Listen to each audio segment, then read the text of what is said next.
I'm 10 pounds away from my goal weight, so I decided to do a challenge where I get focused, I lock in, and I try to lose 10 pounds in 6 weeks. Now, if you all are not new here, you all will know that I do a lot of challenges. I lost 40 pounds in 4 months last year, and I've done challenges where I've lost 10 pounds in 1 month, 10 pounds in 30 days, and I actually came on and I showed you all what I eat in a day, all the different things that I did to help me to lose all of my weight naturally. But these last 10 pounds I know will be a little more challenging to get rid of that stubborn belly fat, so I'm giving myself 6 weeks to lose this. Now, if it is that you want to keep up with my progress, make sure you like this video and make sure you subscribe. Now, one of the first things I'm going to focus in is being in a calorie deficit, and I know some people don't like talking about this, but at the end of the day, when it is you want to see really great results with your weight loss, you need to be in a calorie deficit. I wouldn't even just say good results, any type of results when it comes to your weight loss, you have to be in a calorie deficit. It does not mean that you need to starve yourself. As a matter of fact, if you are starving when you're on your fitness and your weight loss journey, you are doing it all wrong. Now, what I would advise is that at least you track what you are eating. Download a MyFitnessPal app, download some type of app so at least you can have an idea as to what you are eating. There are so many people who complain about they're in a plateau, they're not losing weight, they don't know what they're doing, and they're going to the gym trying to work out, do so much cardio, lifting so much weight, but they don't focus on your nutrition. Your nutrition, when it comes to what you're eating or what you're drinking, makes up about 80% of the results that you will see when it comes to losing weight. Again, you do not need to do this for a long time. I always talk about when it is you tracking your calories, you can do it for just about 2 weeks so that you can have a general idea as to what you are eating and what you are drinking. If it is that you are totally adamant as to using these apps, then you can maybe just do portion control where you eat a little less. Now, you still have to be cautious of what you are eating. Make sure that you're focusing on high protein foods and high protein meals. And yes, I am one of those people who will always talk about high protein, because when it is you in a calorie deficit, you want to make sure that you can not just eat the right amount of food in terms of the calories, but the actual nutrition, how much protein, how much fiber, how much fat, all of these things, your vitamins, your nutrients are essential. Protein helps to keep you fuller for longer. It helps to keep you satiated. It helps to curb some of your cravings. You need to make sure that you're focusing on high protein.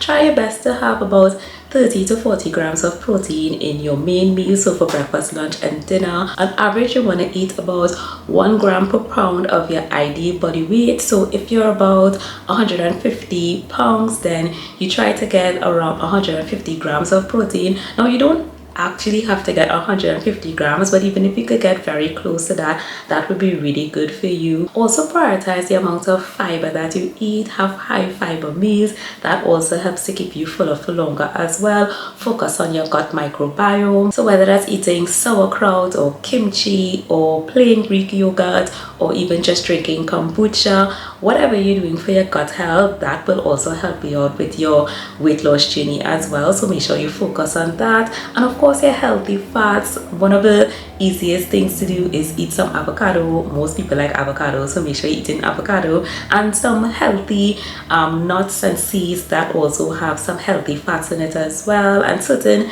meats obviously will have some healthy fats, but your nutrition is key. Usually I would tell you that I follow the 80-20 rule, where 80% of the time I eat whole unprocessed or minimally processed foods, and then 20% of the time I have my treats, because I love having my treats, you all already know. But for this particular challenge, because I really want to see really great results, and I know I have that stubborn belly fat to lose with these last 10 pounds, I'm going to do the 90-10 rule. So 90% of the time I'm going to eat whole unprocessed or minimally processed foods, and then the 10% I still want to indulge, because I am all about balance. I need to have some type of treat. I cannot do 100% for these 6 weeks. I wouldn't make it.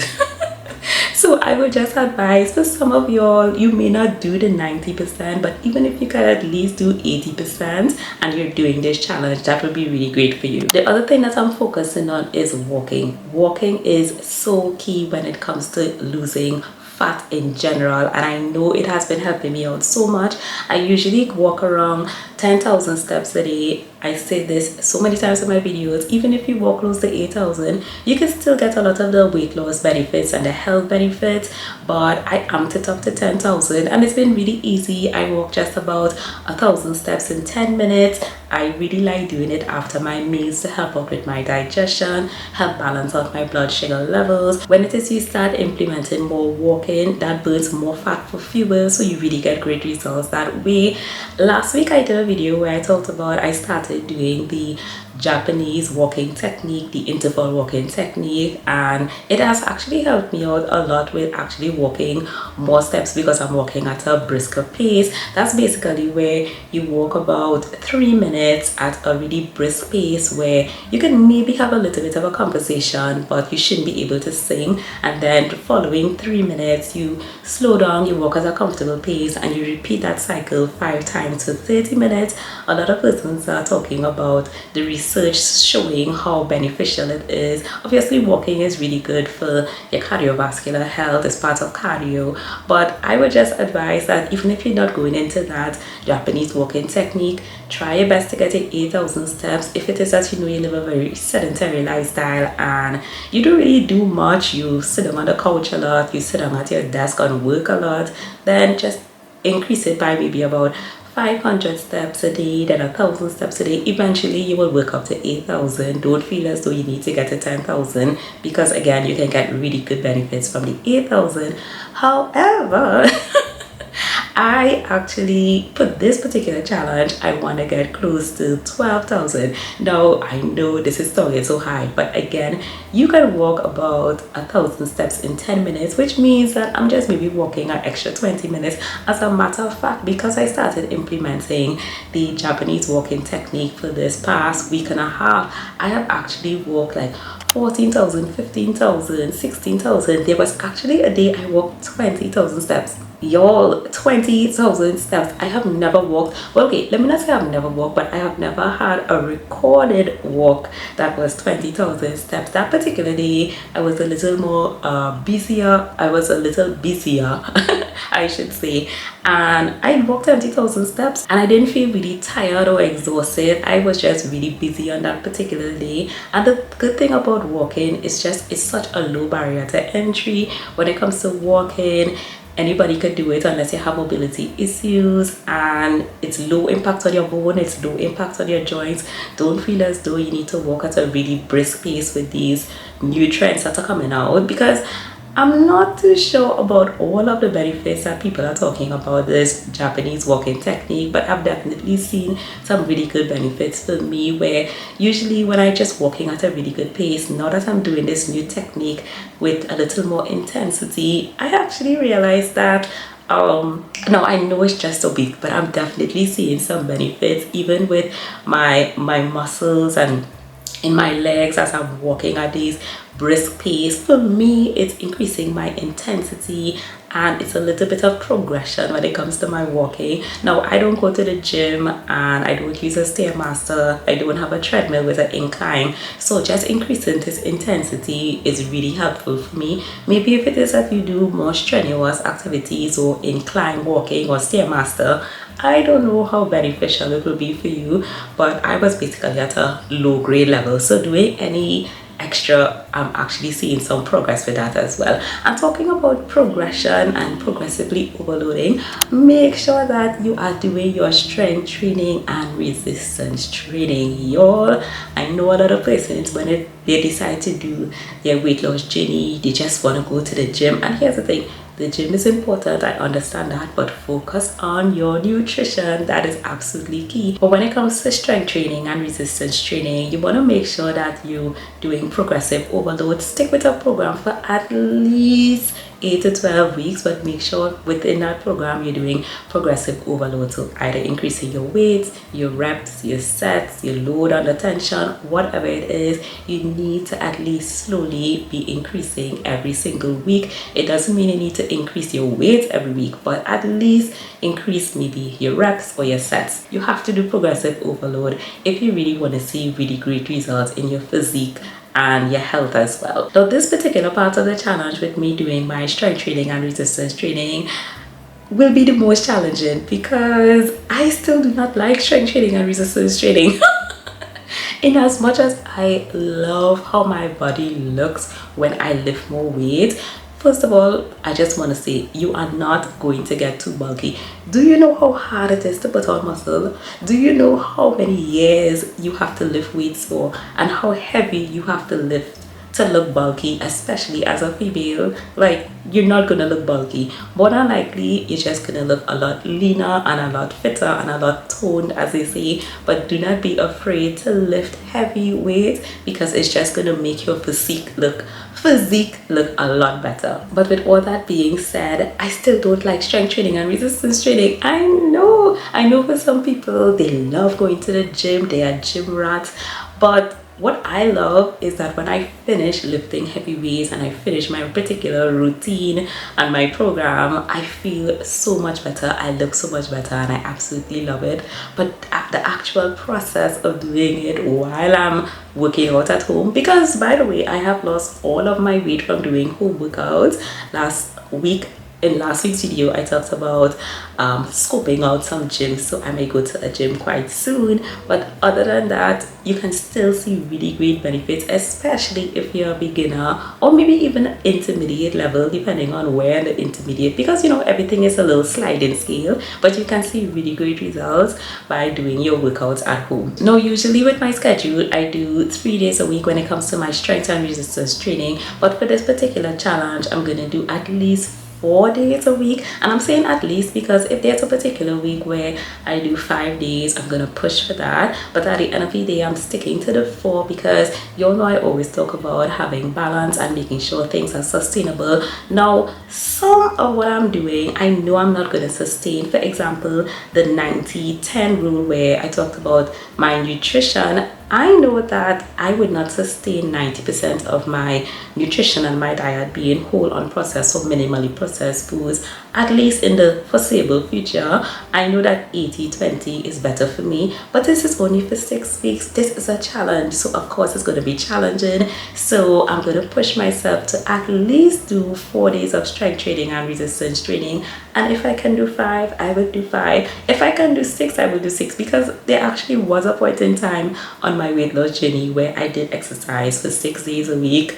Maybe that wasn't sustainable because clearly I didn't keep up with it. But again, this is just a 6-week challenge, and I definitely know I can do hard things for this 6 weeks. Now, from one of the hardest things that I may have to do to one of the easiest things, which is drinking my water. You all know that when it comes to staying hydrated, I don't play about that. I always drink water, and it's something that is easy for me to do. Now, because I'm going to do a little more strenuous activity where I'm walking a lot more, I'm doing more strength training, I may be sweating a lot more, I may be doing a little more exerting more energy, so I may have to drink a little more water. And even in Trinidad here, it gets really hot sometimes, so maybe I'll drink a little more water. But on average, I drink around 100 ounces of water a day. I tend not to use electrolytes, and I don't think it's absolutely necessary. I usually use my smart scale to update me as to my water percentage, which, by the way, make sure that you are subscribed and like this video so that you can keep up with my week-to-week progress, because I will be showing you all my results on my smart scale, as I always do when it comes to my challenges. So definitely subscribe so you can keep up with that when I upload week 1 after this. But anyways, when it comes to my water percentage, I usually check my smart scale to see how things are progressing. Now I know it is a smart scale, it's not as accurate as some of the medical grade scales or the in-body scales, but at least it still gives me a really good gauge as to how things are progressing with my body, losing body fat, gaining muscle, checking out my water percentage as well. I may consider adding electrolytes to my water, and when I mean electrolytes, I'm just using pink Himalayan salt. But I don't think it will be absolutely necessary to use pink Himalayan salt all the time or electrolytes all the time, just based on my activity levels and just my dietary foods, what I eat throughout the week. Now last but definitely not least is getting good quality sleep, around 7 to 9 hours of good quality sleep. Y'all already know that when it is you sleep, your body is rested, rejuvenated, you get to recover, your cortisol levels are low, which means that you don't tend to get a lot more cravings, because you know when it is you don't get good quality sleep, you have more cravings for the ultra processed food, the sweet foods, the sugary foods. So make sure that I'm going to make sure that I'm getting good quality sleep. I did a video last week where I talked about where I was kind of off track. I wasn't at home, I wasn't exercising, drinking my water, not getting good enough sleep. Everything was really off, and I actually gained 9 pounds. Yes. I know that's a lot, but most of that weight was water weight, so I lost most of that weight. These last 10 pounds that I have to lose is the stubborn belly fat that I know I need to focus on, and I know once it is I follow all of these things, I will be able to see really great results. And if it is that you do similar weight loss tips and similar strategies, you can also see great results as well. Even though some people, they do mention that I have PCOS, I have fibroids, I have diabetes, I have high blood pressure, I have cholesterol. At the end of the day is some of these things you can still do, you can modify it, but once it is you stay consistent and you stay disciplined and you be a good steward of your body, you ask God, you ask the Holy Spirit to help you to subdue your unhealthy cravings, your unhealthy appetite, and you actually stay focused and locked in on what you need to do, you can get really great results. I know if you have certain medical conditions, that can cause things to be a little more challenging, but it doesn't mean that you cannot see great results, because many people have done it in the past and you can also do it as well. So make sure you subscribe, hit the like button if you like this video. You don't want to miss when I upload my week 1 and my results, because at the end of the day we want to make sure that we do things to be the best and healthiest version of ourselves. Bye guys.